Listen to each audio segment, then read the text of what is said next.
What's poppin'? It's your boy DJ Chalk on the block. What's the deal? This is C-Real. Y'all are tuned into the night show. Real quick, y'all need to make sure you fucking like the motherfucking video for us real quick because, you know, this is how we get down, bro. We on YouTube, so, you know, we trying to make shit happen. But for real, though, man, this episode has been a long time coming, man. We've been trying to sync for a long time, but we finally got it to happen, bro. So this man is a hip-hop connoisseur, an entrepreneur, okay, and an upcoming author, okay? So he's got one of the craziest stories, and I'm just so happy that he can come on the night show to share it. So, Kunal, welcome to the night show, brother. What's poppin', Kunal? What's up, y'all? What's up? Hey, man, I just want to say you're a daily inspiration to me for sure. I think Thank both you. of us. You keep us going, motivated, you know what I mean? Because, you know, you show us that that nothing should keep you down. Thank you. You know what I'm saying? Thank you. So we appreciate you being here today, and thank you. Yeah. Thank you, man. So- Appreciate it. So for those that don't know who you are, who's Kunal? And tell us a little bit about, you know, your story. Yeah, well, I get asked that before, and the first thing I always say is, I'm me. Like, I'm always me. I'm never putting on something for anybody. I'm just always me because it takes too much energy. It takes too much energy to do that. So when I say I'm me, I'm someone that grew up, I love sports. I played sports all the time. That was where I grew a lot of my confidence. The problem came in was where I had like an intensity and a motivation or a aggressiveness about me that I was too young to handle and too immature to handle. Like I remember vividly breaking a goalie's pinky and being happy about like, oh, we won. It's over. We've won. And now I'm like, bro, you fucked up. The guy didn't play again for the rest of his life. Yeah.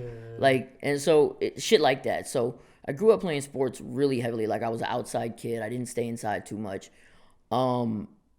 And that was kind of what I was told was going to be my life. Like they were like, you know, you'll definitely go through college with this. You'll definitely you possibly could go after college. But I knew I wasn't like where you can make the real big bucks. I knew I wasn't that good. So I was like, all right, well, if it could pay for college, that's cool, and I can go to any college I want. You're talking about just like soccer? Soccer. Okay, yeah, got you. Soccer. And I did other sports. Like I dominated in tennis just because I was always fast. So like any sport I picked up, I was there before you. And then I used to BMX race, like actual race, like through a league because they used to keep my legs strong for soccer. Okay. And that was always my secret weapon that nobody knew. But shortly through that, life had other plans. Like we had just won state championships. We were about to head to nationals.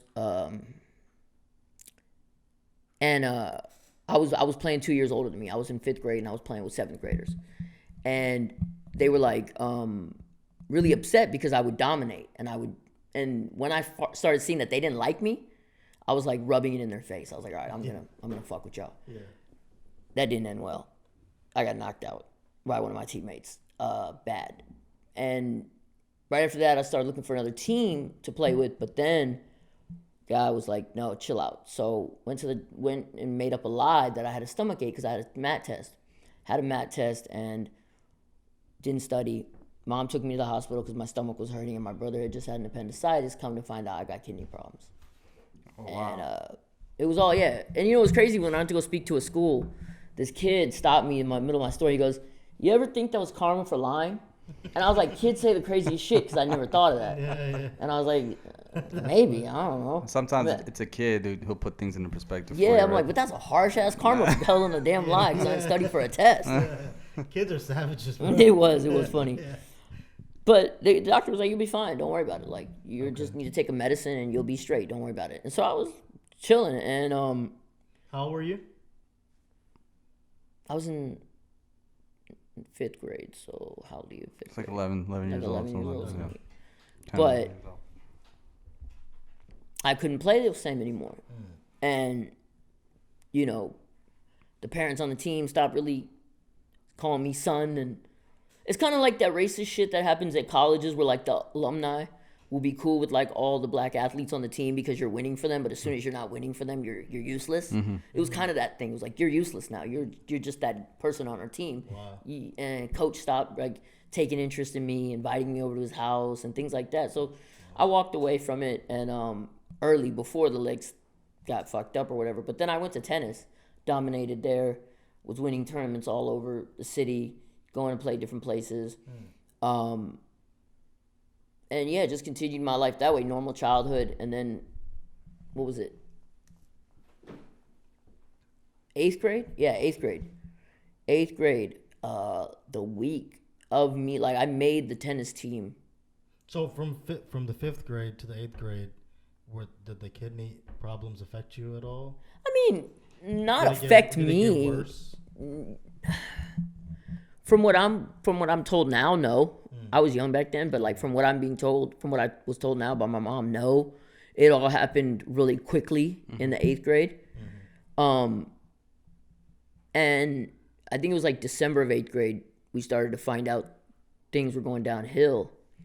And I remember vividly, like I made the tennis team like the next day I was in the hospital, and the doctor was like, "How did you play tennis?" And I was like, "Nobody told me not to. Right. My fever's gone. I played, and I was the number 1 seed. The coach was begging me to stay, and I'm like, I don't think you get it. I'm gonna be on dialysis." Oh, okay. Damn. So you found out in 8th grade you're gonna be on dialysis because you couldn't problem. But again, coach stopped talking to me. Yeah. People stopped fucking with me. Parents, stopped asking me stuff about tennis, and you want to play with my son, help my son, stuff like that. So I kept seeing that over and over. So it taught me a lot, but it was like a lesson early in life, like a harsh lesson. So when you were in 8th grade, you were diagnosed with this. Were you able to like comprehend what's going on, like what life was going to be like? Or no, not at all. And that was another thing, was like when I go back and ask my mom like about that time, she's like, you were in a shell. You didn't talk. You lost everything about you. Like you stopped joking, you stopped laughing. You would literally go to dialysis, go to your dialysis, come home, go to your room, put on headphones, listen to music, and then pretty much the next day I wouldn't go to school because I was like, now at that point I'm pretty much homeschooled by the school because I'm missing 3 days a week anyways. So just chilling. The teacher comes for 2 hours, so mom was like, you just be chilling upstairs while your friends were at school, not saying anything, not really like interacting and stuff like that. And that went on. I don't know if that changed. I think that changed like right before I had my transplant. Once I realized like, all right, I'm at the end of this, and it's because when I first had kidney failure, it was more than kidney failure. I had another problem called TTP, which I don't know if y'all know who Jay Dilla is. Jay Dilla, the producer? Yeah. Yeah. It's what he died from. It's like a 96% mortality rate if you catch it like even a little bit too late. Wow. Yeah, and we caught it right on time. What does it affect kidney? Well, no, it can happen from kidney failure, but it's the killing up the white blood cells or the red blood cells. Like it slashes them. Wow. Yeah, and I had to go through a lot of procedures, like not surgeries, but a lot of plasmapheresis. They pull out your plasma, they clean your plasma, they put it back in. And I had to do that on top of dialysis. So it was like machines all day, every day. Jeez, man. And this was 8th grade or was this? 8th grade. Oh 8th grade and into 9th grade. 9th grade, March 3/30/2004, I had my transplant. God damn. Yeah. And had a transplant. Mom gave me that one. Shout out moms. And then shit was cool. Shit was like awesome. Like went back to it. At that point, y'all know Neil. Neil was the only person as my friend that was there through we weren't super cool. We were very cool, but not like the way we are now before I had kidney failure. But once I saw that all my friends disappeared at that time, nobody came around, nobody came to visit. He was the only one. When I got my transplant, we went back to hanging out heavy, me, him, and then I met all his friends, and and so I had a great time. We were out partying, having a good time, just now starting to drive. Right. Everything was great. So were you like 100% back to normal? Yeah, pretty much. Yeah. I mean, you're still seeing the doctors a lot and shit to make sure. Like physically and stuff, you're yeah, okay. Physically I was back to normal. At this point, you weren't in the wheelchair. No, not at all. And even went back to playing tennis a little bit. You know, nice. Okay. Oh, that shit was painful the first few times. I hit my shin so much. Yeah. And it's real like heartbreaking. Like when you walk off the court and you're like, I suck. Like I'm not. I lost it all. The same at all. And you know, people kept giving me stories about this. There was this NBA player who had a transplant and came back, kidney transplant. He came back and played. I forgot his name, but that didn't happen with me. So then I lost my transplant within a year and a half. The disease came back pretty rapidly. It was set in part by like a really bad episode of food poisoning, and that kind of like triggered the body and stuff. Sometimes when you put the body through trauma, things can get triggered. So it got triggered a little bit faster that way, a year and a half. And then there was a debate about, okay, well, what dialysis should we put you on? Because the last time you were on dialysis, the one that we did, which is removal of your blood, was very harsh on your body. Your heart rate would go down, up, your blood pressure would go down. I used to pass out, like literally hit the floor till they were like, okay, we can't let you leave after dialysis for at least 30 minutes. So I was like, look, the one y'all are asking me to do, that's on me to do. I got to go home, hook myself up to the machine, and it's osmosis that like they put water in your body. I don't want to do that. I don't want to be responsible for it at this age.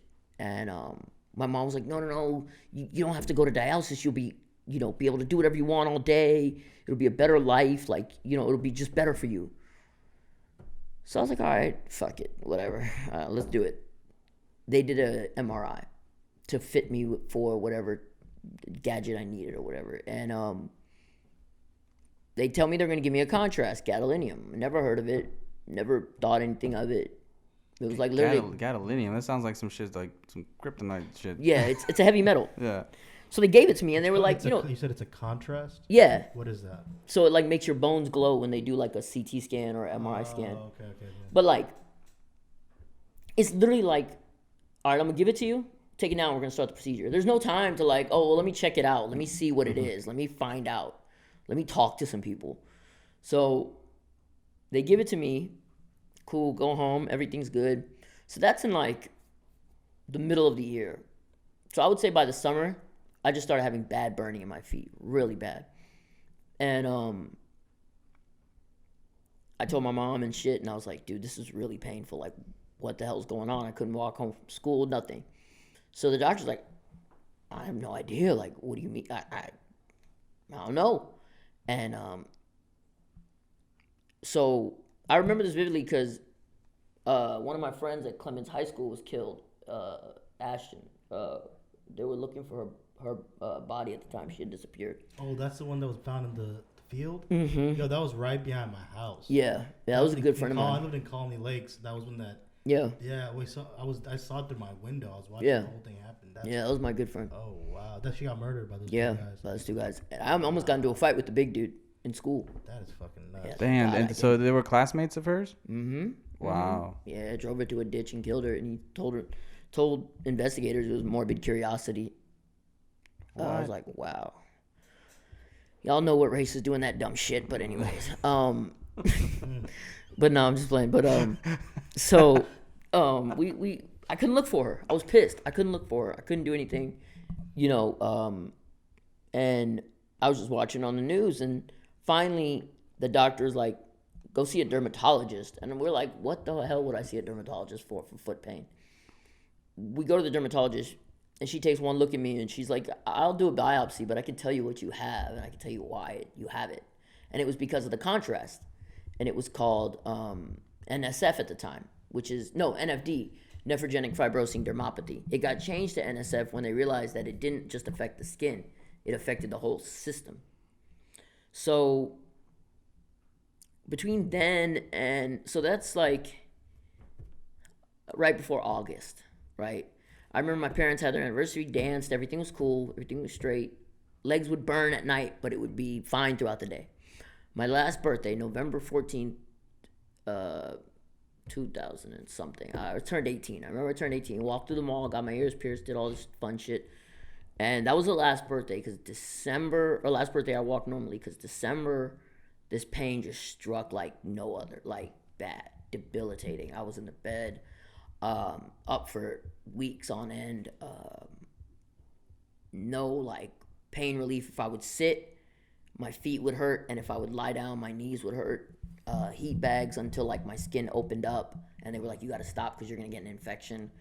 So they put me on all types of painkillers. They started with like the low shit, and we got all the way up to Percocet, Dilaudid, and then fentanyl. Jeez. And then fentanyl was not enough. It was fentanyl at the highest doses you could get it. Gadolinium, is that what you call it? Gadolinium. So that's what created this problem. That's what created the problem with the legs and everything. And so did it just like normally happen to people? It happens to people with kidney problems. So with kidney problems with pairing with the gadolinium. Yeah, like if y'all get gadolinium, it's fine because y'all will pee it out. Mm-hmm. People on dialysis don't do that. They don't have the proper filtration to get it out. So the doctors didn't know that? At the time, they say the company didn't even know that. Oh, wow. And there's been like reports that I think scientists testified that they were told to shut up. That they knew, they told people, and they were told to just shut up. Is that what you were posting about, I think recently, about your doctor or something like that? She's another fucked up person because when it happened, she had a lot of attitude. First of all, my dad would never hit a woman, but like he was pissed, like cause she was giving him real attitude, and it's like, sweetheart, you just fucked up my son, like. So that was one thing, and then she just acted like nothing happened, and I get you can't apologize because you're afraid of legal action, but she just didn't acknowledge anything. Number 3, when I went to Baltimore and I talked to John Hopkins, who they're like the best of the best, they were like, when did you get it? And I told her, and they found out, they looked up the hospital, they looked her up, they're like, she's been going to, they're like, she goes to conferences, right? I'm like, yeah, all the time. Oh, yeah, she knew, she just forgot or was joking around at one of these conferences, wasn't paying attention and didn't hear or forgot because she should have known by then. Because I literally, 2 months later, I wouldn't have got it. The black box warning was on it. It was like literally at the tail. I got it like last 2 months, the tail end. And then the other crazy thing was if they would have done dialysis immediately after, I would have been fine. Then when I found that out, I was like, I fell. I was crying my eyes out. Because I was like, if they would have literally just took me to dialysis right after, we wouldn't be having this conversation. But that happened, and then fentanyl came, and then the doctor told my parents, you're going to have to get him a transplant, or you're going to have to bury him. There's no other option. It's going to work its way up to his brain. So, and I remember asking my dad, like, what would happen? He's like, well, if we don't get a transplant, he's like, you're going to die. And, like, my dad was always real like that to my face. Like, but he was like, but I'm not going to let that happen. But that's the answer to your question. But the finished answer is I'm not letting that happen. So they went into, they just went into go mode, and mom made it happen. She went to India, and that's all I'll say. But she made it happen, and it took 3 trips going back and forth. So I think about like, what if like we didn't have the money to even make those 3 trips, right? Or like, and there's plenty of people who are in that position, right? Exactly. So it's just like a blessing, bro. You know, it's like a lot of people couldn't even imagine the bullshit you went through. Like we sit here and complain about fucking some menial things all the fucking time, bro. Like you really went through some bullshit, bro. And there's so many people who go through that too, man. And it's just like, it's crazy, man. Like I'm so sorry that you had to go through that shit, bro. Yeah, dude. That's I don't know, man. Fuck, dude. Like. That shit, I don't even like. I'm literally sitting here thinking about all the shit that I just complained about. Yeah, and I'm exactly. Like, it literally is nothing, bro. Okay, but that's fine. We can sit here and reflect. But I feel about that too, though, because like I think about like, damn, all the shit I complained about before I couldn't walk. Like I'd be like, damn, I have to walk up the stairs. I'm like, bro, do you know how bad I wish I could run up the stairs right now? Because like when you grew up normal, and then it happens. I feel it's way worse because I have the impatience of a normal person. Like I want to run up the stairs and get to the top of the stairs and go home, go into my bed and relax. But it's gonna take me a good 10 minutes to get all the way upstairs. Right. Or in the morning when you can like you all right, you were up late for something and you could just get ready in 15 minutes. Like that never happens for me. It takes me a good hour and a half. So it's like that kind of shit. That's what like I'm like, fuck, this is annoying. Yeah. I feel you. So at that point. Painkillers like a motherfucker. Like I'm on the most amount of fentanyl. I couldn't talk. I remember the doctors just telling my mom, like, if you don't get this thing moving fast, he's going to die from the painkillers. These things are going to, like, I was fucked up. Like, I couldn't hold more than less than a minute conversation. I'd be out. So at this point, you're on bed rest, basically? No, actually, because, like, so now until we get the transplant, it took 3 years. So for 3 years, I'm on dialysis. But not only am I on dialysis, they're trying to do everything they can to slow down the progression of the disease. So they're trying a lot of experimental shit, which is like, again, plasmapheresis. So machines all day. All day. And it went from being on dialysis the first time, 1.5 years, to now 3 years of machines from literally from 7 in the morning till 7 at night, 3 times a week. I was dead by the time I went home. And then other than that, dude, yeah, I was just chilling at home, like just doing nothing. I mean, I couldn't. The pain was really bad. Friends You're in would high come school over. at this time? Yeah. So did that develop like an addiction towards with the pain pills? For sure. Yeah. Hardcore. Like, I was, like, so we'd go to the pharmacy, pick up boxes. I'd be like, Mom, I'll go get it.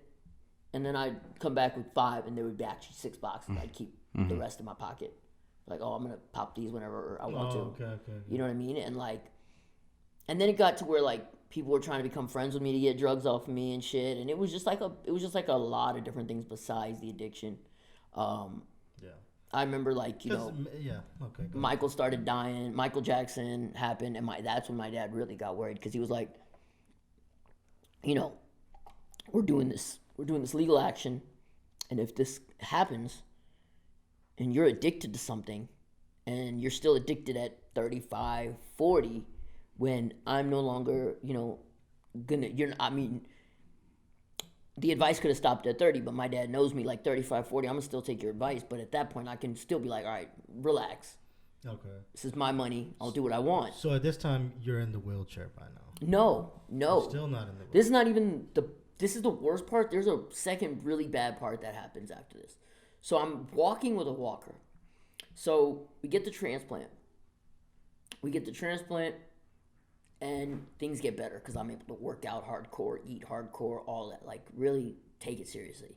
I was walking pretty much normally. You could tell there was something wrong with me, but I was walking without a walker, without assistance.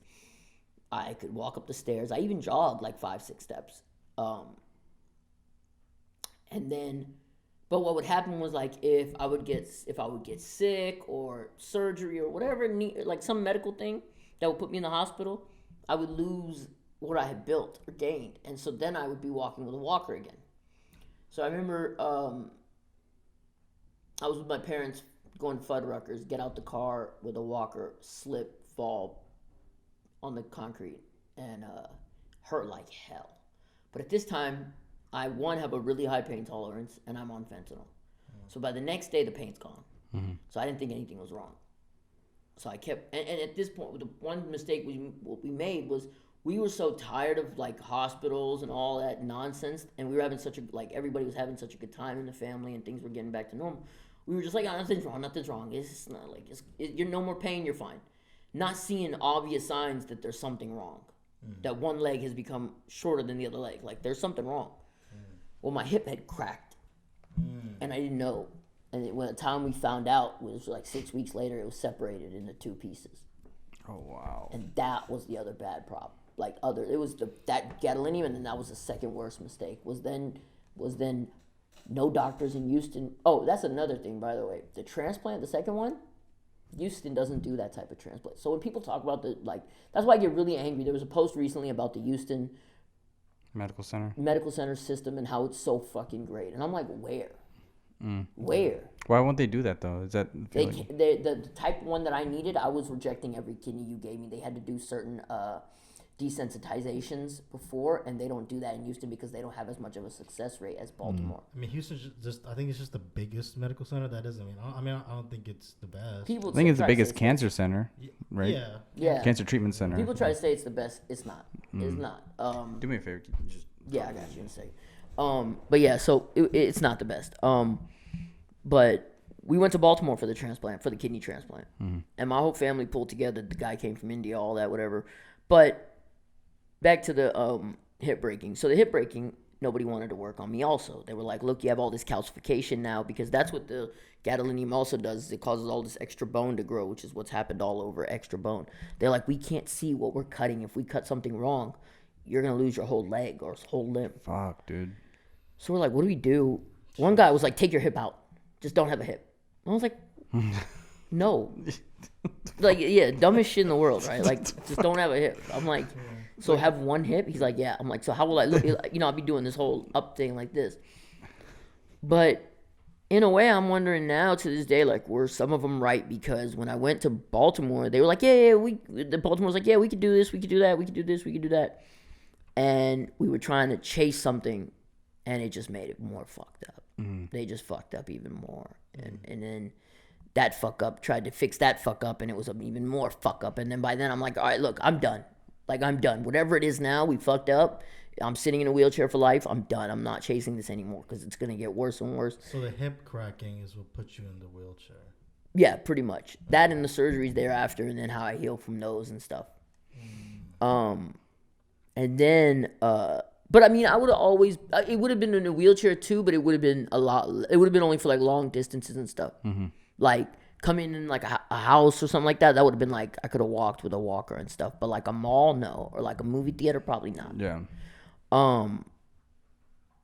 But then, yeah, so in a wheelchair, then I was like, forget it. And then, you know, by then my dad, his cancer had started. So I was like, you know what, I'm not gonna do this anymore. I'm good. Y'all take care of what y'all need to take care of. And I just kind of fell back into the scene of. I can only imagine the amount of money that was put into all this stuff too. Yeah, a lot. Because not just like medical stuff, but additions to the house and things like that, you know. And then, I mean, the transplant. I'll tell you more off camera, but the transplant was expensive. Yeah. The second one. Like 6 figures? I'll tell you off camera. Yeah. But it was crazy. Yeah. It was crazy. It's a lot for a family to go through, man. It was. Your mom's a very strong-willed person for sure, man. She's. Yeah, and then, you know, sadly, like, it just didn't stop because my dad had his thing going on. Yeah. And then when my dad's thing went on, I got off painkillers in 2013. So this was like 2015, 14. I was still struggling hard.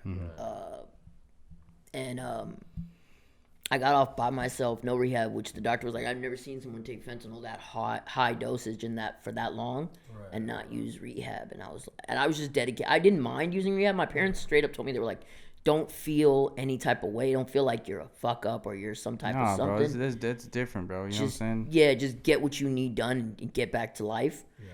And so the fentanyl is what, a painkiller?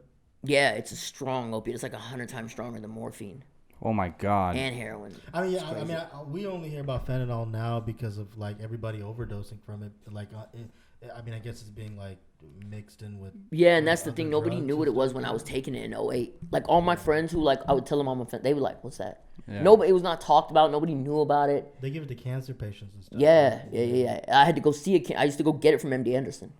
And I remember, like, the first time I read about one of these rappers passing away, I'm like, what the fuck are y'all doing? Like, do y'all not realize what this shit is? Like, well, I don't think. And then they're mixing it with Xans, and you know. So I think what the big thing that was happening for a while, and it's still happening, is that it's still happening bad. Yeah, like these Mexican cartels and stuff. They're making pills, but they're like Xanax or whatever, but they're mixing fentanyl. They're cutting it. Yeah, cutting it. Yeah. So yeah, like the Houston Police Department, they had done a big takedown of the pill market, and so there was nobody was getting real pills. It was all the fake fentanyls and fake Xanax mixed with fentanyl, and that's really fucked a lot of Houston up too.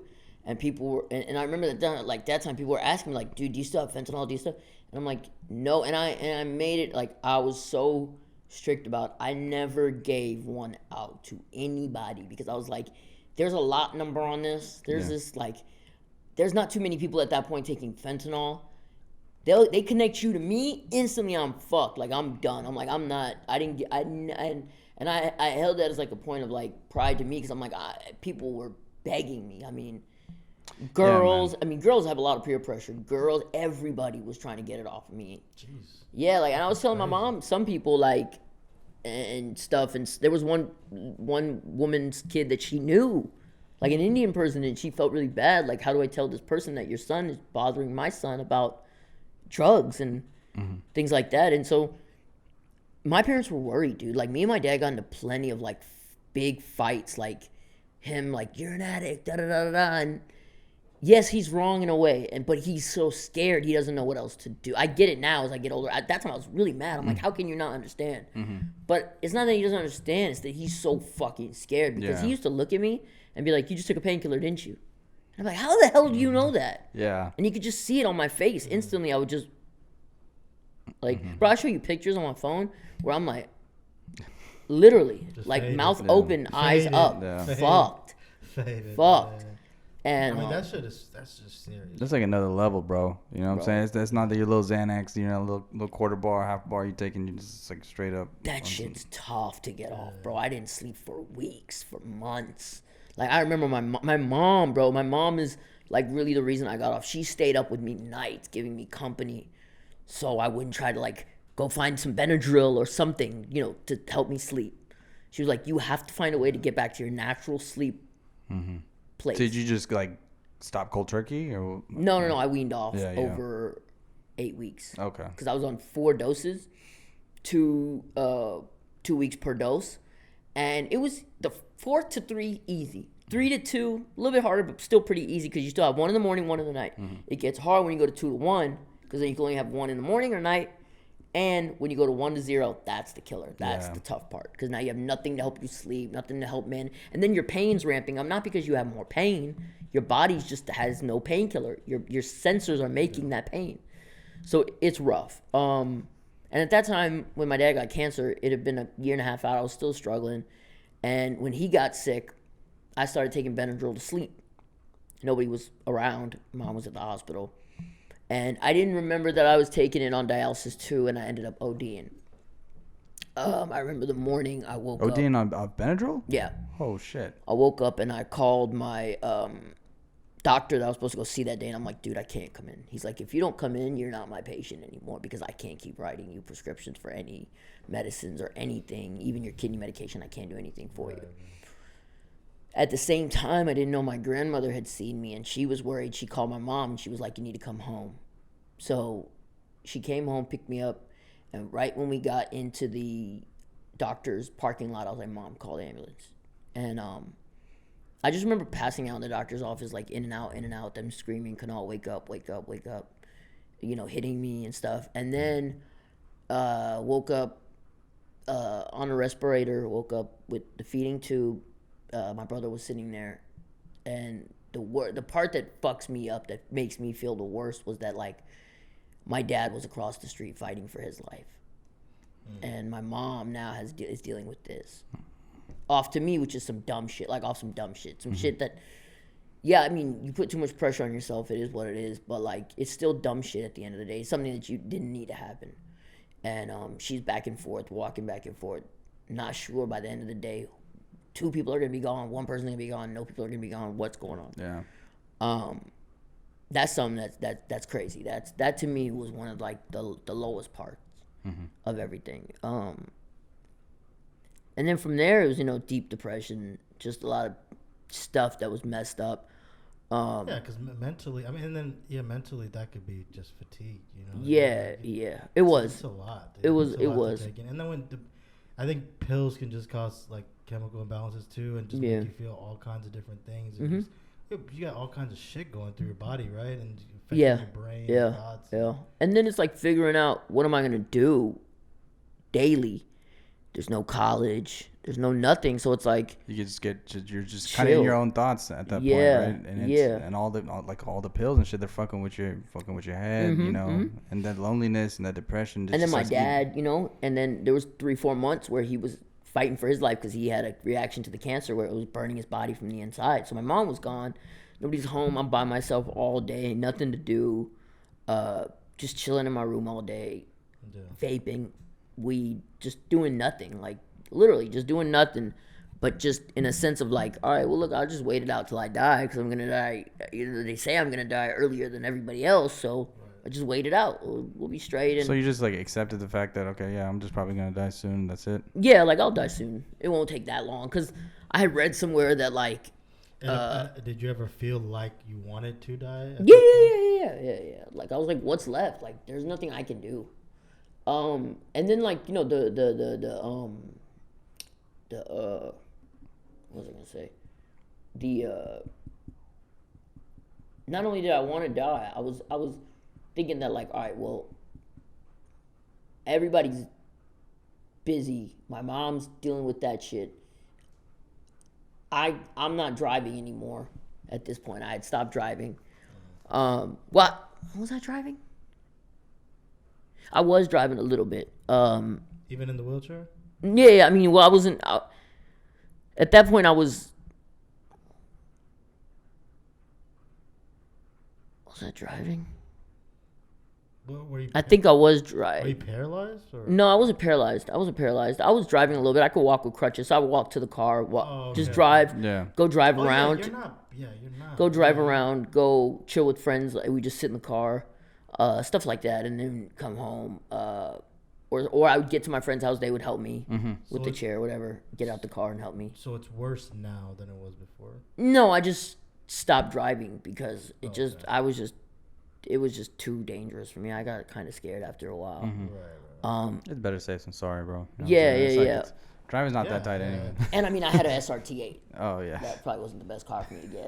Yeah. But that was my gift, like to myself after that whole 10 years. That was the first car I bought myself. So I was like, shit, I'm going to go crazy.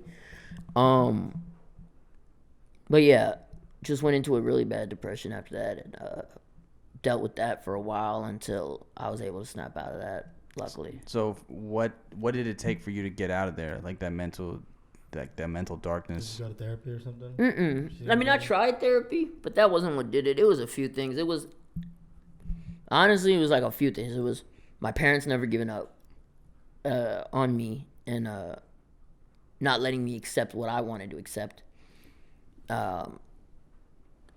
Finding me everyday assistant help and YouTube, seeing that like there's this new world out there where like you can do shit from your house. Yeah.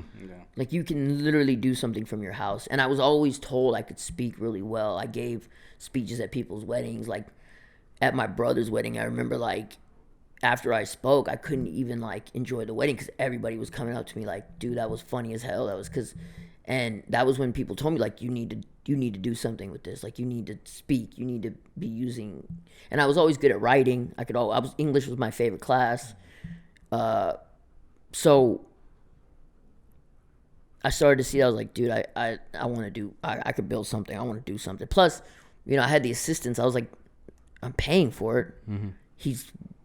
We're willing to go out and about and do stuff. Why not? Like, let's go. I want to, I haven't been out in a while by myself and been able to do stuff. Let's go. And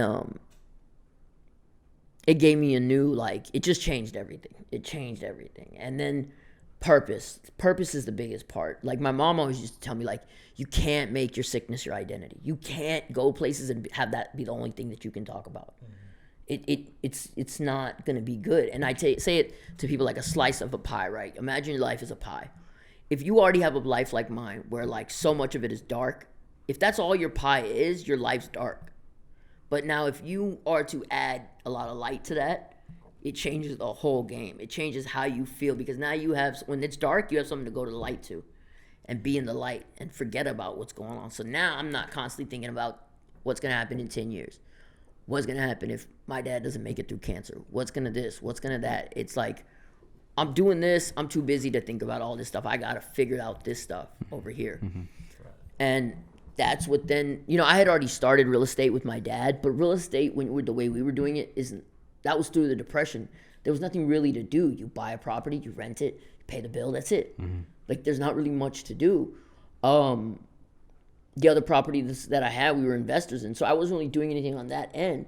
So it was like, all right, well, let me start the podcast. Let me start All for the Culture, and let me see where this takes me. And then my parents were like, cool. They were like supportive as hell. Like, do you, like, Yeah. So for those that don't know, tell them what All for the Culture is, like, what, your brand. Let 'em All know. for the Culture is something that means a lot to me because if y'all remember when I was telling y'all, like, I came home from dialysis and immediately put on headphones. Music was what got me through that entire time. Was listening to rap music at that time where they would talk about what they were going through, and it was just like, okay, knowing somebody else is going through something. And a lot of the stuff, if you take it out and just replace like what they're saying about what they're going through, you can relate a lot of that to what I was going through. Like the way they felt and the way it made them feel. I mean, a lot of pain. And Being an anger. underdog, Yeah. you know, being always doubted. I can't imagine. I can't tell you how many times people told me like, people told me like, you have no future. You're not gonna do anything. Who the fuck told you that? I had a girl I was dating that her mom told her that. Fuck that bitch. For real. I make more money than her now, so that's Yeah, kind of so- cool. It's always pretty cool. Yeah. But Like, what a weirdo. yeah, and I do this kind of the same thing, but it's neither here nor there. But yeah, so then I started building that, and we got popping real quick, real quick. And what year was this when you started the brand? I think it was like 2016. 2016, and then you jumped straight to doing podcasts. And okay. I was doing podcasts and interview rappers and stuff, and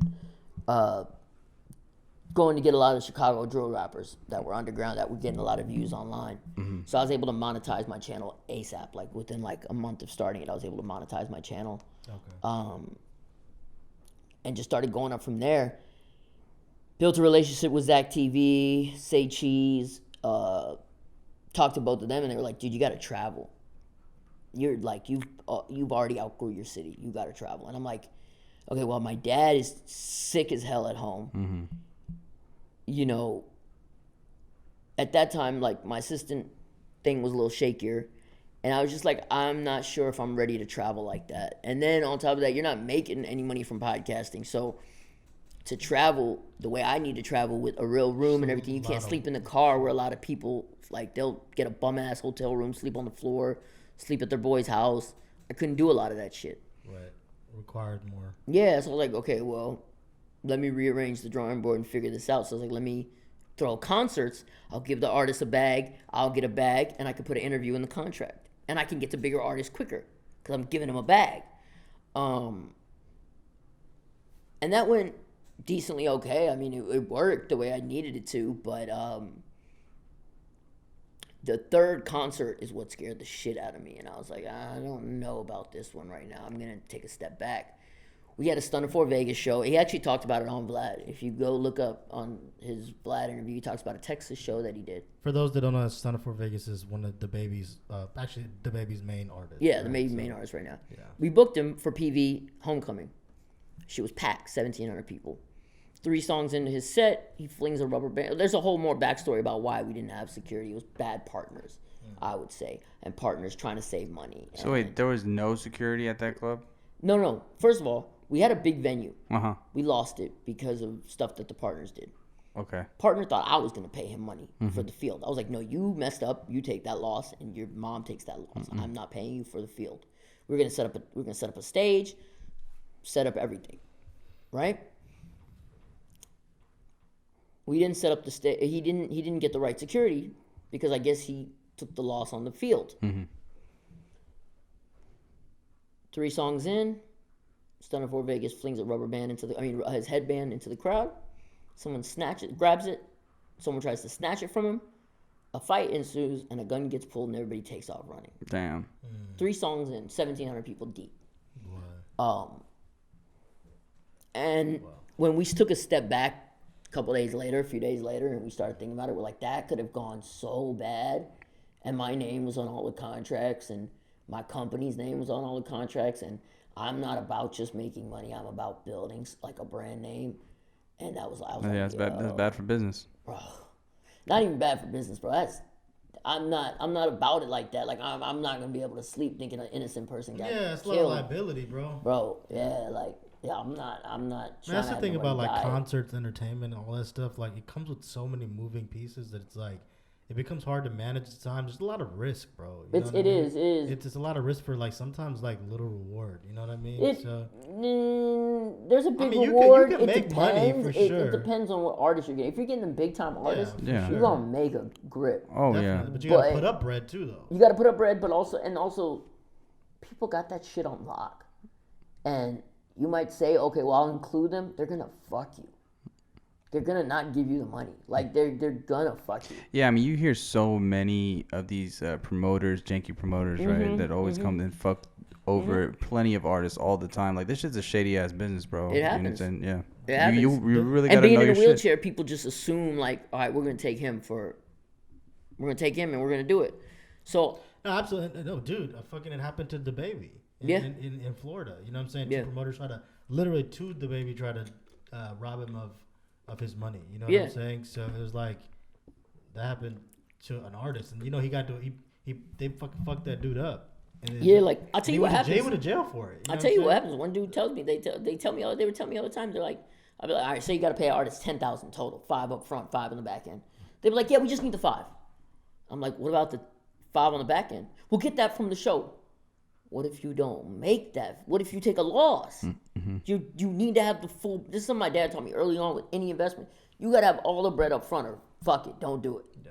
So so now I know what happens. You take a loss, you're gonna shortchange them. Yeah. And I was never about that. I'm about, all right, we sign a contract. What I promise I'm gonna do, what you promise you do, and we call it a day. You get what you get, I get what I get, and we take it. That's it. Yeah. Damn, man. So you were only 3 concerts in, and then this shit happens, bro.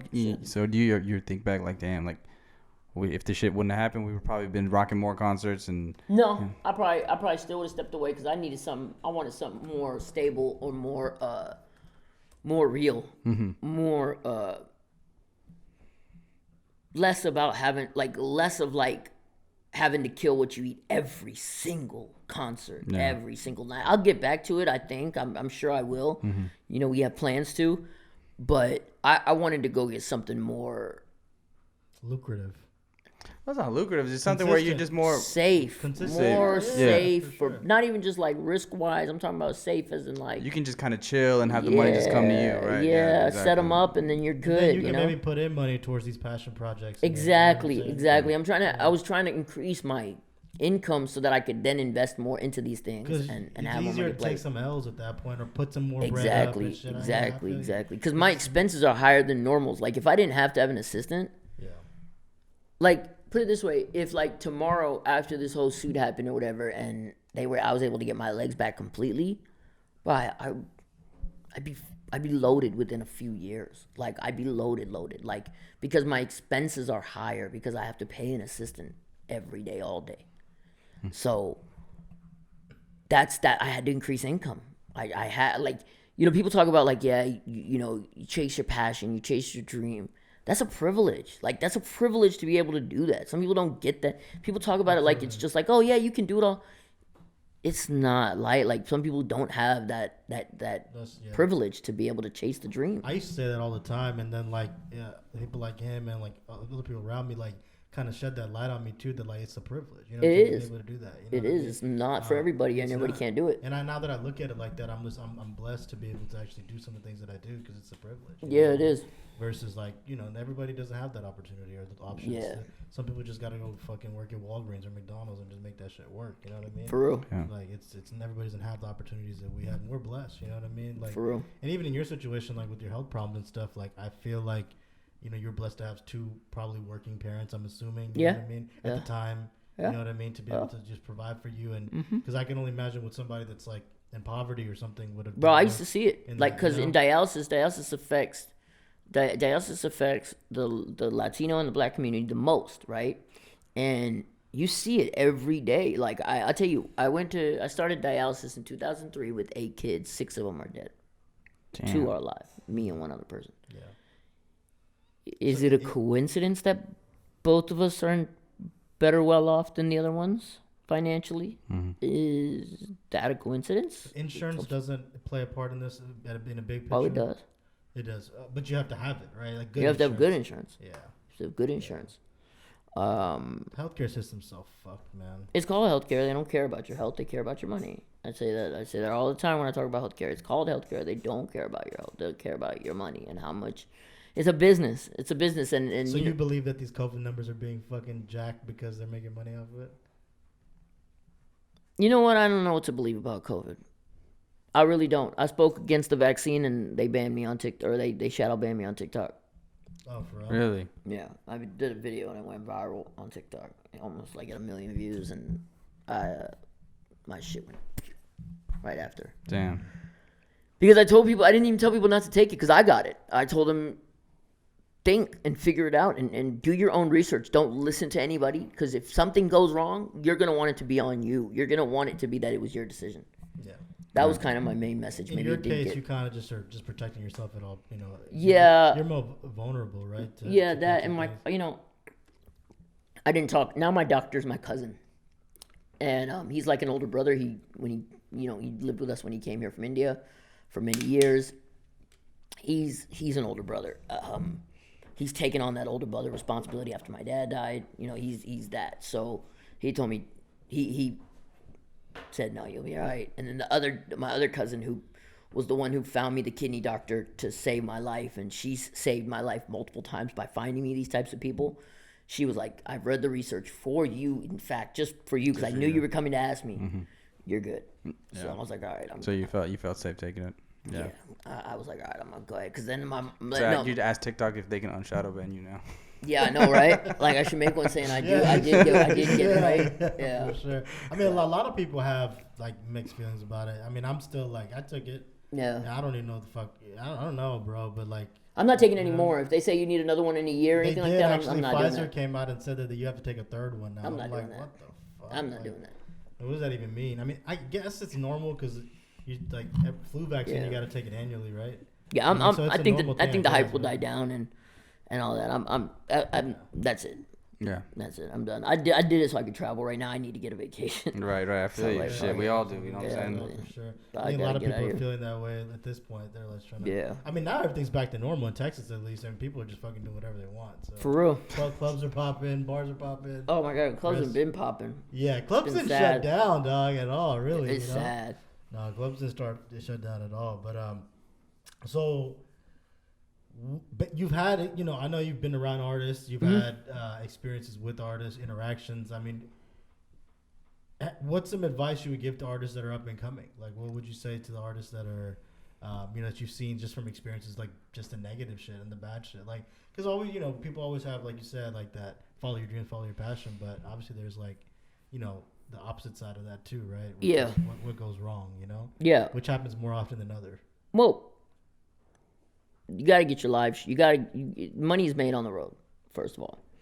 And you have a lot of these artists that they run to the clubs because they come from a background where they need money ASAP. That fucks you because you are ancillary to the club. You're not selling hard tickets. You're selling soft tickets. I'm there for the club and then you. That's not a hard ticket. So when you are no longer cool enough to be in the club or no longer young enough to be in the club, and the young people are going to like you, old people are not going to come to the club. And if you have only a couple records, singles, or you just have singles that are popping but no real bodies of work that are like long-lasting, where like right now if 50 Cent goes and performs Get Rich or Die Trying, the whole album, he'll sell out every single show. Mm-hmm.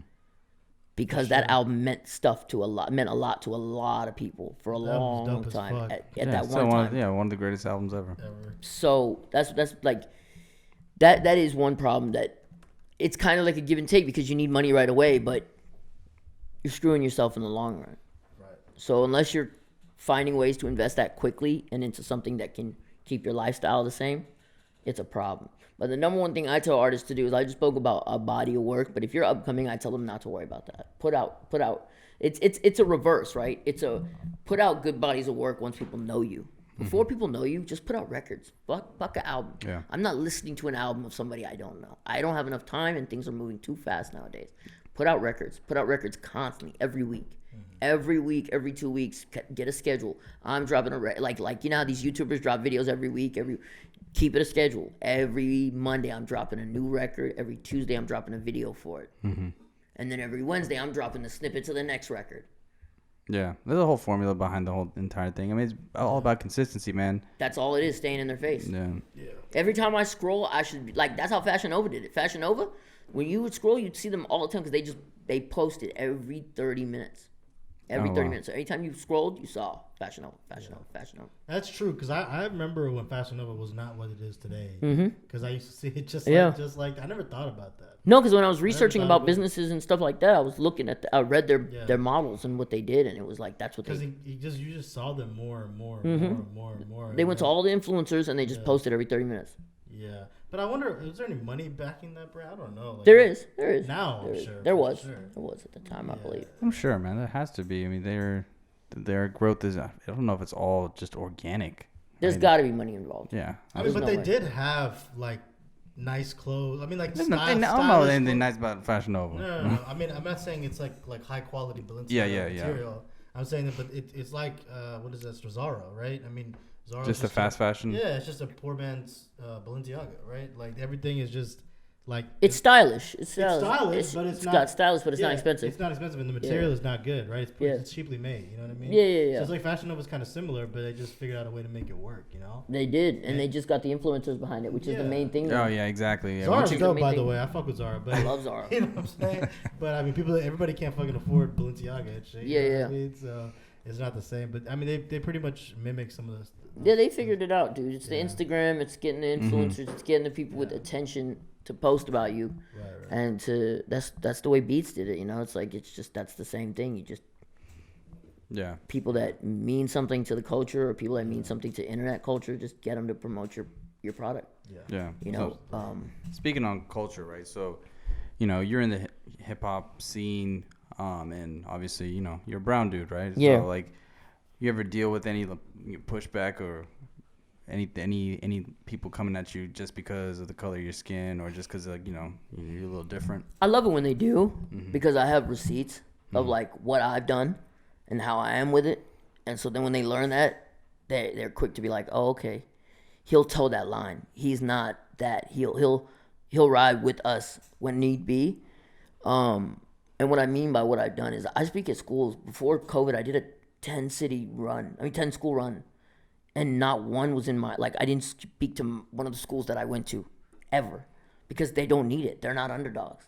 I went to all the hoods and spoke. I went to all the low income neighborhoods and spoke at their schools and told the kids about what I'm doing and showing them and wearing this type of shit to let them know, like, you can have what rappers have. You don't got to rap. You don't got to play ball. And you don't have to do anything else. You could be a businessman and get this. Right? You could do real estate and get stuff like this. It's not that hard. Number one. Number two, for a long time, I was tutoring Black and Latino kids fresh out of jail getting their GED. So I ask a lot of these people, what have you done? Like, fuck the color of my skin. What I just told you, if I'm not lying to you, what have you done? Yeah. Don't question me just because we're not the same color. Yeah. Question me based on like I've done nothing. All right, so Kunal, you got a couple businesses. I see you, man. I see you on IG. You got a couple things going, right? So like, obviously, all of those things aren't just fucking sunshine and rainbows, right? So like, what are some of the kind of the difficulties and some of the hurdles you faced? I guess like starting your own businesses or multiple businesses, and what can you talk about? Well, the first one I say is, as a boss, you're the most selfless. You got to be the most selfless, and you got to drop the ego completely. Because there's a lot of stuff you got to swallow in an effort to get stuff done. Just to be like, and my dad always used to tell me about that, like, cut out the noise. Like, just focus on what you're trying to get done. All how you felt about what they said and how they said it, and all that shit is ego. All that shit is your mind just saying, like, oh, no. If they didn't call you out your name, they didn't disrespect you blatantly, it's just you messing with your mind, get the job done. So it's like you got to swallow a lot to get the job done. You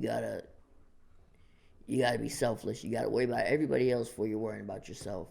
You got to make sure everyone's paid before you're paying yourself. I yet have made a dime off of Diesel. Diesel is the barbershop, the franchise barbershop. So go ahead and just so that everybody kind of knows what are your things that you're invested in, like your businesses and your real estate first. Okay, we got commercial. I'm an investor in 2 properties with some of my dad's friends. That I got a condo in town center that I rent out, and then just buy and sell, buy, hold, sell, stuff like that. And then I got a house that we flipped, and then we did a lease to own situation on it. And then Diesel Barbershop, obviously. Well, no, I'm thinking about like any more properties. Investments? Okay. No, any other ones we sold. We had a couple other commercial properties that we sold out. We sold our portions out of. And then Diesel, the franchise, Barbershop. the barbershop franchise that I bought into, and then the recording studio. Those are the three. Yeah, those are three. So the recording studio. Who do you have? You have a partner on that? Yeah, I have a partner on that. He runs it. He runs the whole thing. I just kind of stay out of it. I'm kind of like an investor. I let him run his thing. He's the engineer, the producer. So he knows all the technicals and all that stuff. Okay. Yeah. He's dope. I mean, I've been up there, and he knows what he's doing for sure. Yeah, he's made his way through the city for a long time. Third Ward. He was working with Kenny Lou. Shout out Trauma. Yeah, shout out Trauma for sure. Kenny Lou and Ghost before they were killed. He was working with them. They were next up. They were the next ones. They were gonna be huge out of the city. They both got killed Together. Oh wow. Together. They got shot in the car. Yeah, I mean, Kenny Lou, he's a different type of guy. Like, I remember the first time I met him, like, you could see it in his eyes. He'd been through so much. Like, he lost a lot of friends through that gang violence shit. And, like, you know, now you sit back and think about, like, did he know his time was coming? Because all his friends around him were dying. Because, like, he just looked stressed out, like, bad the last time I saw him. I didn't know him. I just met him that first time. And when I remember walking away with my sister. I'm like, wow. I called Trauma. I'm like, bro. He's like, I know, dude. He looks like he's going through it. And they were both killed, in a car. They were next up, and he was working with them. So he had made his way through the city. So when we opened the studio, I mean, it's already making money because he's already got so many clients that want to work with him and then get beats and all that and stuff like that. And we're about to do a competition on live to give away some like free studio time and stuff. Have artists play their music and pick somebody. Nice. Yeah, man. People would love to sign up for that, man. Especially a lot of hungry artists coming out of Houston. Do you see the Houston rap scene change throughout the years? It's sad it doesn't change. That's the problem. We're stuck in an old school mentality. We're stuck in an old school way of thinking, especially when it comes to social media and not wanting to look. That's why a lot of the artists that blew up didn't care about that kind of stuff. Besides the women, when you talk about men, the guys that you had, and then you have a lot of people that blow up out of nowhere that you don't hear of that are not popping within like the cool Houston rap scene. Like you have, Ugly God was not like really well known before he blew on the internet. Kind of same thing with Travis. You had this one kid, what's his name, that just blew up. I was gonna book him. What's his name? Maxo? No. He's a light-skinned, long-haired kid. I know who you're talking about, bro. He just did a commercial with Travis and. Oh, is Dice Soho? No. Oh no, that's what I was thinking. No. Dice Soho too. 24K. 20. No. He looks like 24K though a little bit. Aaron May. Aaron May. Yeah, he's still underground, but he's gaining a huge fan base, and he sold out the small room at Warehouse Live. When I saw that, it was the small room or the middle room, and I was like, what the hell? Because I know that's not easy for a young underground artist to do. Okay. So, and a lot of people are just blowing up through online, through the internet, and a lot of the Houston artists that have a real name, they don't do that. They stuck in an old school way of thinking. Right. And it kind of fucks them. Yeah, I've heard that so many times, about Houston. Yeah. But to go back to that question though, about since kind of geared away from it, but the business mistakes that you made, or lessons, not mistakes, but lessons, right? Yeah.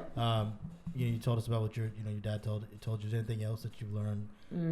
Because I mean, I can only imagine that like you might deal with certain things. You have so many things going on, so you gotta have a lot of patience. There's a lot of patience involved. Yeah. You gotta know that things are not gonna, no matter what people can make it look out to be, things don't just take off like that. They don't just take off right away. It doesn't. Sometimes, but not really. Usually. Rarely. Yeah, maybe rarely. 1 out of 10 times, right? Probably. Yeah, it's a grind. And well, it's not meant for everybody. And people think that I get to work for myself. It's easy. Yeah. It's not, because that's not the case, when you have a job, you go home, the company is going to be there tomorrow.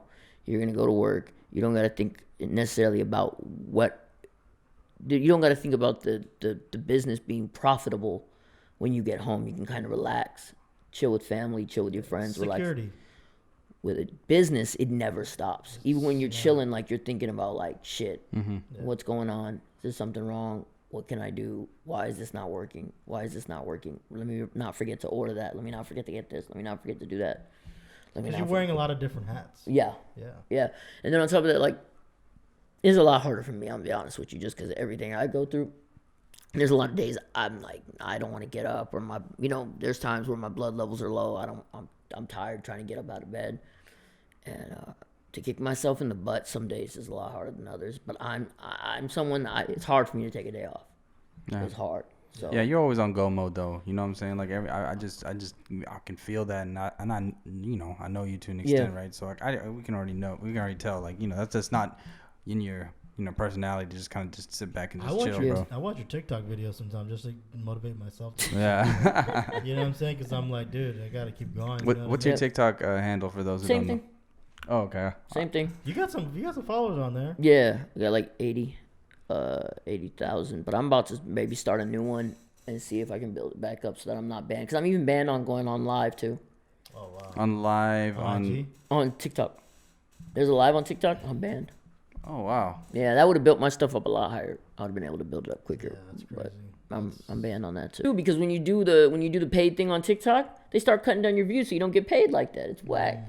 Damn, there's a lot of manipulation in that. It's whack. It's a lot of manipulation. That sucks. That's crazy. That's why Trump maybe had a point. I'm just saying. Trump's had some points. I'm just saying he's had a little bit. He's had some stupid ones and some good ones. He's 2 for 10. Yeah. Okay, we rock with 20%, I guess. He's like Shaq at the free throw line, but he's all good. He's all good. Yo, so we had briefly touched on it like in our introduction, but I mentioned that you are about to drop a book. Yeah. Oh shit! So let's talk about that a little bit. Writing a book, because with the whole social media thing, it's like you're not really doing anything if you don't have something to sell. And I go a lot of places. I meet a lot of cool people, and I was like, let me get this story down. And I mean, fuck meeting cool people. You're cool people, and the thing is, your story's pretty fucking crazy. Yeah, I know. Yeah, I mean, you know what I'm saying? And like the book gets a lot deeper, and the book gets a lot more vivid, and it's gonna be a lot more real of like a lot of the background things that happen and things that people don't really know about, and things that might not make everybody so happy. Yeah. But it's honest. It's gonna be honest, but. Just been working on it. Try not to put too much pressure on myself to get it done, because that's kind of how I am with stuff, and that's why a lot of times I'll kind of stay away from doing things. Is because I put a lot of pressure on myself to get things done fast and get them done quick, or just stay dedicated. But yeah, I'm gonna work on it heavily, like when I'm in Cali and stuff and stuff like that. But get a little inspiration. Yeah, it's coming. It's about about somebody help you write it. No, I'm gonna write it. Well, yes and no. Like my homie's mom, Trauma. She's an award-winning author. Oh, she wrote she wrote kids books and stuff. And so I think she wrote a novel too. Wow. So I'm gonna hopefully have her look at some of it and see what we could do and see what we could change and stuff. But it's just gonna be about basically what I've told you out here, but a little bit deeper and everything that went into it and stuff like that. Yeah. Oh, that's gonna be super interesting, man. I'm definitely gonna We'll check cop it one. out. Yeah, Thank for sure. you, thank you. We'll cop a few, bro. I'm trying to hopefully help somebody with it, and then also when I go to school, I can give it to kids and stuff and have them help read it and stuff. Yeah, how'd you get into the speaking for schools and stuff to children? Because it was important to me, because now when I look back at like the younger me and I think about like the times where I just felt what those parents were saying was true, that like you can't do anything. I don't want kids to, like, it hurts me when I think of kids that possibly feel that way, like, and there's nobody to tell them like, no, you can, or there's no example for them to see necessarily. Maybe they don't have good role models around or something like that. And also the person who got me into tutoring that one time, her name is Sonal Butcher. They're actually naming the new elementary school after her in Sugarland.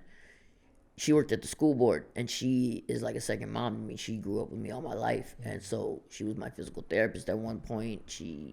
Her husband was my pediatrician, like a lot. Like I grew up with them. She saw me speak, and she kept getting me opportunities. She had me speak when I graduated to the whole school, and then she started helping me get school speaking opportunities, and through that I started continuing it, and then met people that they started helping me get them too. There's a guy I met who he helps kids with like career day type of things, like where they decide what they want to be. So he had me come up and talk about podcasting and real estate and things like that. Awesome. Yeah, man. It's as long as you can make an impact to the kids at a young age, bro. Because sometimes, like, I sit back and think about the public speakers who came to our school and think back on them, like, oh shit, yeah, like. When he came, I remember that, and like I remember some of the shit that he said, and that stuck with me, right? So it's like, you can make that impact, bro, and especially at such a young age, they're so vulnerable to information, right? And it's good, man. It's a good shit for that, brother. Honestly. No, yeah, I'm trying to help him out. I'm trying to see. I like kids. I really enjoy hanging out with kids. I'm a big kid at heart.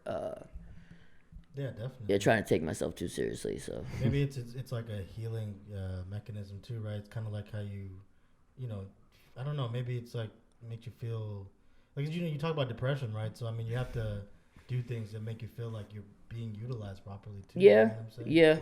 Yeah. Absolutely. Like I think it's such a blessing, bro, that you like look at life like that. You know what I'm saying? That versus any other way. It's better now. I mean, that's what I try to tell people. It takes a while to get there. And then the one thing I always tell people is like, with business and with life in general, you can, like with business, you could spend all the marketing dollars you want, but there's a natural progression that has to take place. It's the same thing in life. You can do all the self-fixing and analyzation you want, but there's just a process that has to take place.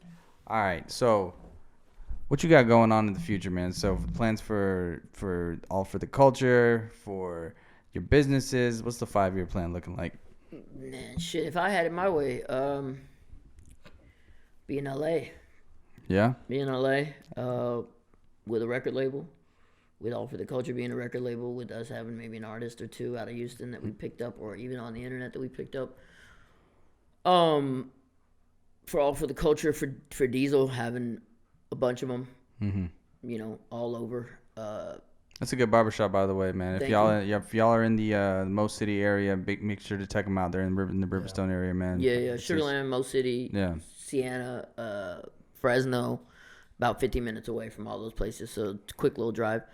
And we got real barbers. It's not like people. It's like a kind of like a bad thing about a franchise is like they look down on them a little bit when it comes to barbering, but like. We're really a full-service barbershop, straight razor shaves, all that, and we got I make sure that we get the best barbers, like we get really good barbers. And they got arcade games in that bitch. Yeah, and they serve you serve you beers. You know what I'm saying? It's straight up like a hangout spot. Yeah, you do. I love my barber though. I'm not gonna lie. Yeah, I really fuck with my barber. Yeah, you'll love. That's the thing. That's the thing. Trust me, you'll love this one too. A lot of people have loyal. Yeah. Yep. You're watching this too. But he be charging my ass though. He be charging the fuck out of me. Yeah. We see people think our prices are high. God damn it, I've been seeing what other people charge. Our prices are not that bad. So what are y'all charging? Basic service is $35, but it comes with a haircut, back of the neck shave, shoulder massage, hand job, shampoo and scalp massage. Hell no, I do not do that shit in my shop. We are LGBTQ friendly.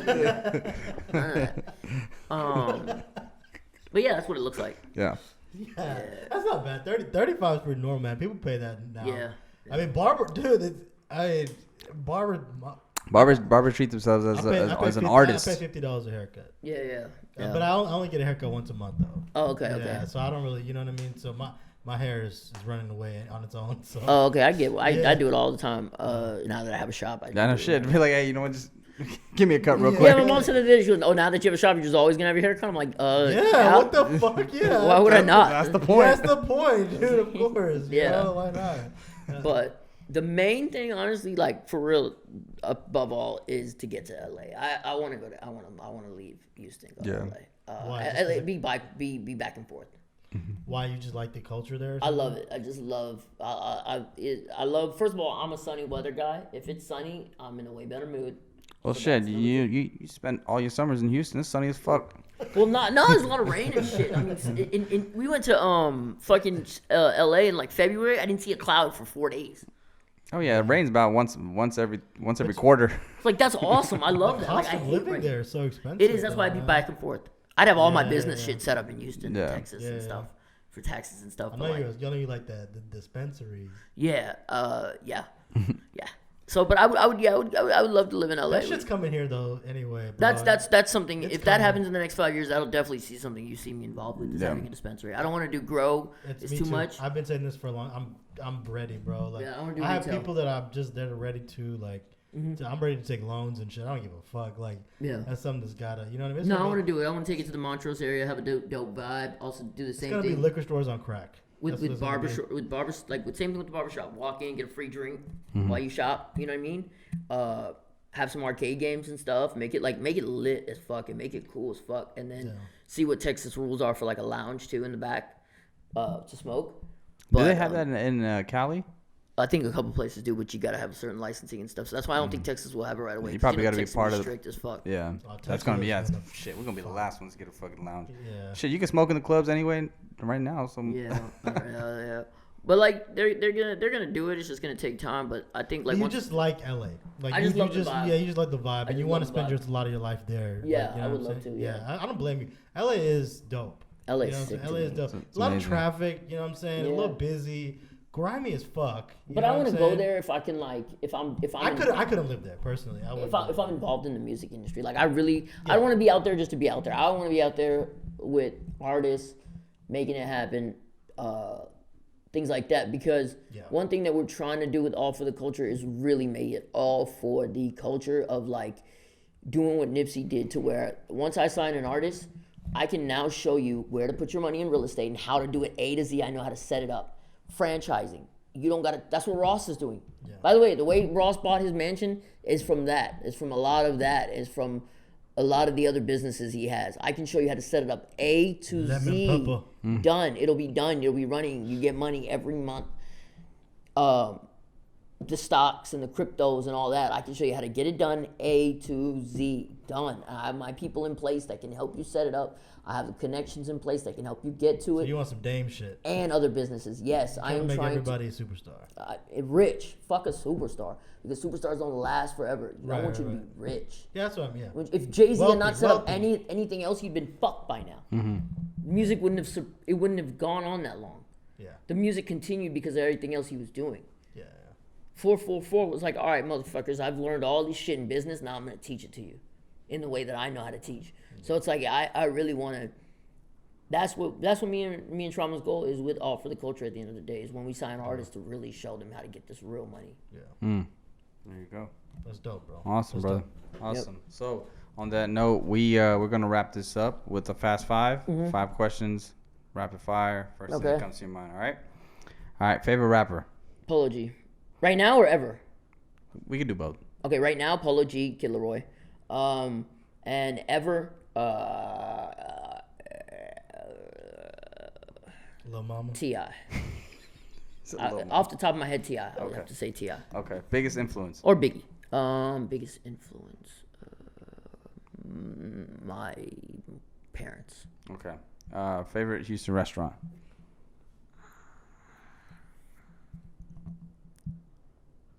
Right now, Harry's. Oh yeah, it's gotta be Harry's. You be all talking about fucking Harry's all day on your story. Okay, what is it that you said is good from Harry's? I get the American classic 2 eggs, soft scramble with cheese. You said their eggs or something like. Their eggs are, I don't know what they do, but them shits is not dry. I've never heard anybody talk about eggs this much in my Oh, life. this shit is bro. so good, bro. Yeah, I gotta check this shit out. No, it's fire. And but the problem is they're only open to like 2 on the weekdays and 3 on the weekends. Yeah. But I try to get there like once or twice a week. Harry's and the Turkey Leg Hut. For sure. Okay, I still I've need to never go. been to Turkey. I cannot believe I've been to Turkey. That's the mukbang. Now it's even worse because now the wait's so much longer. Oh, It's yeah. even worse. We've been thinking about doing a mukbang, or Yeah. start doing that. So we were like, that's a good place to do. Come with turkey me. leg. Come with me on the my homeboy DJ's there. He'll get us in. Who, quick. Aloe? Uh-huh. Yeah. Oh, you know Aloe. Yeah. Oh, he works there. On Sundays, DJ's, yeah. yeah. Oh, he DJs there. Oh, okay. Yeah. Yeah, he was like, just call me. I'll get you through. I was like, bet. Definitely doing that. For sure. Man, Aloe. I haven't seen Aloe in forever. Shout out Aloe. I remember when he was just starting to DJ. Yeah, I remember too. I remember too. His apartment. Yeah. 'Cause they used to we all used to live with each other in the medical center when we go to college and shit. Yeah, him, Beezy, Ray MC P. Beezy, Yep. I remember I was jamming Absolute. They were cool with B King too. Yeah, I was jamming the Absolute mixtape all through Baltimore. I remember they were like, people in Baltimore were like, "What's that?" Yeah. Remember that song "Swagged Up" by B Killing? Yep. Yep. Y'all ain't never heard of Aloe rap. Hey, ask Aloe about that. Aloe rap one time. Oh really? I always fuck with him about this, but he I rapped think on I've this heard song. a freestyle when he was No, fucked he up. rapped on like a real record. Oh, really? Yeah. It was to what beat? Oh man. I gotta check that out. Yeah, it's on the Absolute mixtape. Sorry, Aloe. Blow you up. All right, let's wrap this up real quick. All right, so next question: Lambo or Ferrari? Lambo. Okay. Final one: power or respect? Respect. Why? Because with respect, you can get power. Without power, you can't get respect. I mean, if you have power and no respect, it means nothing. If you have respect, you can get power. Okay. Absolutely. Yeah. That's right. Feel that. All right. Yeah. All right, brother. So, where can people find you on social media? Kunal, AFTC. On all handles? Yeah, and then for the studio, it's AFTC Studios. For the barbershop, it's Diesel Barbershop Riverstone. And then on TikTok, Kunal AFTC. That's pretty much it. Type in my hashtag, the hip hop handicap, on Instagram or TikTok. On TikTok, also, you can do Mr. Rogers at TikTok because I always do like It's a Beautiful Day in the Neighborhood at the end of whatever I'm saying. So, that's how you can find me. Simple.